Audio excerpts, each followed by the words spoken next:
اچھا بھوک ہیں۔ حضور علیہ السلام نے ارشاد فرمایا لا یحل للمرأة ان تصوم وزوجها شاہد الا باذنہ ولا تاذن فی بیتہ الا باذنہ۔ فرمایا عورت کو یہ حق نہیں پہنچتا کہ وہ روزے رکھے جبکہ خامد گھر میں ہو۔ نفلی روزہ رکھنا اگر عورت کو ہو تو وہ خامد سے پوچھ کے رکھے گی، خامد کی اجازت اور اذن کے بغیر عورت روزہ بھی نہیں رکھ سکتی، چونکہ خامد کی رضا کا حاصل کرنا عورت کے لیے بہتر نفلی عبادت ہے۔ اس لیے اگر خامد راضی نہیں ہے تو روزہ نہ رکھے، راضی ہے تو رکھ لے۔ اور فرمایا حضور علیہ السلام نے دوسری بات یہ ہے کہ وہ اس کے گھر میں جس کو وہ ناپسند کرتا ہے اس کو آنے نہ دے، اذن نہ دے۔ اور ایک حدیث کے اندر یہ لفظ ہیں کہ حضور علیہ السلام نے ارشاد فرمایا کہ وہ خامند کے بستر کو روندنے نہ دے۔ یعنی خامند جس بستر پہ بیٹھتا ہے، سوتا ہے، آرام کرتا ہے، اس بستر پہ کسی کو نہ چڑھنے دے۔ اور اس پر حضرت ام حبیبہ رضی اللہ تعالی عنہ کا عمل ہمارے سامنے ہے۔ یہ ابو سفیان کی بیٹی ہیں اور حضور پر حضرت ام حبیبہ ایمان لے آتی ہیں، ان کا شوہر بھی ایمان لے آتا ہے۔ جب ہجرت حبشہ ہوئی تو یہ دونوں میاں بیوی حبشہ کی طرف ہجرت کر گئے۔ کچھ عرصہ وہاں گزرا۔ ایک دن حضرت ام حبیبہ سوئی تو خواب دیکھا ہے کہ میرے خامد کا چہرہ بدل گیا ہے، تو سخت پریشان ہوئی۔ صبح اٹھی تو پتہ چلا کہ خامد عیسائی ہو گیا، کسی عیسائی کے پاس بیٹھنا اٹھنا تھا تو اس نے اپنا دین بدل لیا۔ تو حضرت ام حبیبہ رضی اللہ تعالیٰ عنہ الگ ہو گئی۔ کچھ عرصے کے بعد خامد بھی فوت ہو گیا۔ اب وہاں پردیس میں سارے جہان کو چھوڑ کر وہاں گھر بس آیا تھا تو وہاں وہ تنہا ہو گئی، تو سخت پریشان تھی۔ آقا کریم علیہ السلام نے حبشہ کے حکمران نجاشی کے ذریعے حضرت ام حبیبہ رضی اللہ تعالی عنہ کو پیغام نکاح بھیجا۔ نجاشی نے ایک لونڈی بھیجی کہ جا کے ام حبیبہ کو کہو کہ اللہ کے نبی تم سے نکاح کرنا چاہتے ہیں۔ اب حضرت ام حبیبہ کی زبانی اگلی کہانی سنیے۔ کہتی ہے میں گھر میں بیٹھی ہوئی تھی کہ باہر دروازے پہ دستک ہوئی۔ میں نے دروازہ کھولا تو ایک خاتون کھڑی تھی، میں نے اس کو بٹھایا تو وہ کہنے لگی میں نجاشی کی سمت سے آئی ہوں، اللہ کے محبوب صلی اللہ علیہ وسلم نے تجھے نکاح کا پیغام بھیجا ہے۔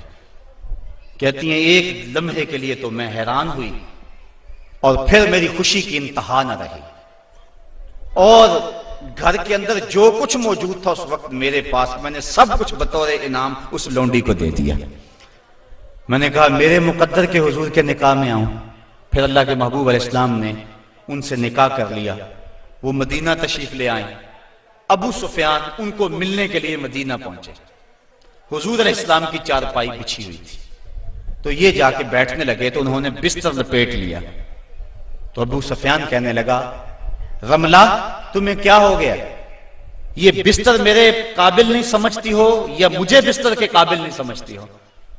تو حضرت ام حبیبہ کہنے لگی کہ یہ بستر اللہ کے رسول کا ہے اور میں نہیں پسند کرتی کہ اس کے اوپر کوئی مشرک بیٹھے۔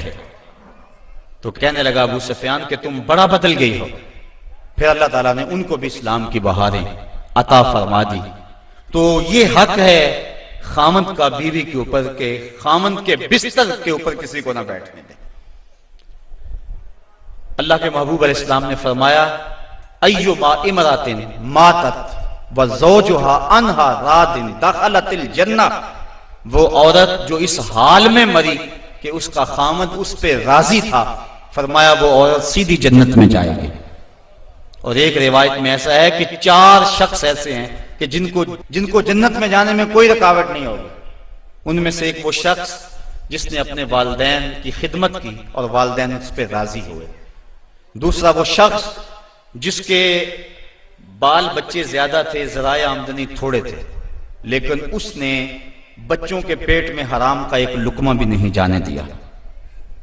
تیسرا وہ شخص جس نے ایسی پکی توبہ کی، گناہوں کی طرف دوبارہ پلٹنا اس کے لیے اتنا ہی مشکل ہے جس طرح تھنوں سے نکلے ہوئے دودھ کو واپس کیا جائے۔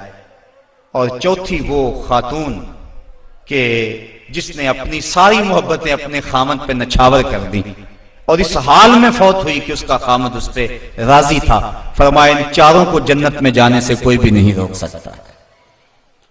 تو عورت کی جنت مرد ہے، اگر وہ مرد کو راضی کر دے گی تو جنت کی راہوں کی مسافر ہے، اور اگر وہ اپنے شوہر کو راضی نہیں کر پاتی تو اللہ کے محبوب علیہ السلام نے فرمایا میں نے کثرت کے ساتھ عورتوں کو دوزخ میں دیکھا ہے۔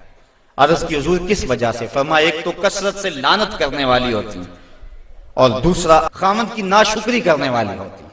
یہ دو بد خصلتیں عورت میں ایسی ہیں جو عورت کو جہنم کا ایندھن بنا دیتی ہیں۔ ورنہ عورت جو اپنے خامد اور شوہر کے ساتھ وفا کرتی ہے، کسی بزرگ نے کہا کہ عورت نے دو بول بولے کہ میں تیری ہوں، پھر زمانہ بدل گیا وہ نہ بدلی، اس نے وفا کی حد کر دی۔ تو وہ بزرگ کہتے جس طرح عورت نے وفا کی حد کر دی، اگر بندہ اپنے رب سے حد کر دے یوں وفا کی تو اللہ کتنا کرم اس کے اوپر فرمائے۔ اب عورت دکھ بھی سہتی ہے، تکلیفیں بھی سہتی ہے، لیکن اپنے اس قول سے نہیں پھرتی، بدلتی نہیں ہے۔ اس کی آرزو یہ ہوتی ہے اس گھر میں سرخ جوڑا پہن کے آئی تھی، سفید لباس لے کر نکلوں اس گھر سے، یہ اس کی آرزو ہوتی ہے۔ اور کسی عورت کی یہ خوش قسمتی ہے۔ تو عورت اگر اپنے خامن کو راضی رکھتی ہے تو وہ جنت کی مسافرہ ہے، لیکن اگر اپنے خامن کو ناراض کر دیتی ہے تو وہ جنت کی خوشبو بھی نہیں پائے گی۔ اس حال میں مرے کہ اس کا شوہر اس سے راضی ہو جائے۔